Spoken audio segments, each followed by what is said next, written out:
Hi everybody, Lone Wolf Rick here, and I'm in the park outside of the New York casino here in Las Vegas, Nevada, and I'm just feeding this bird as he's taking the food right out of my hand.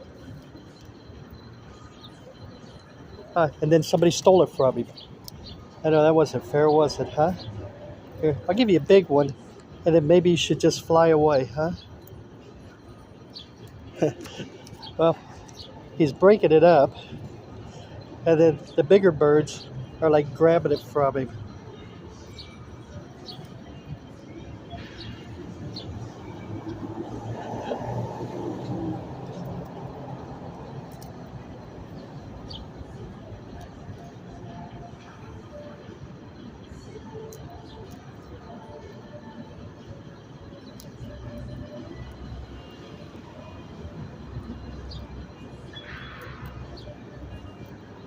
Is that too funny?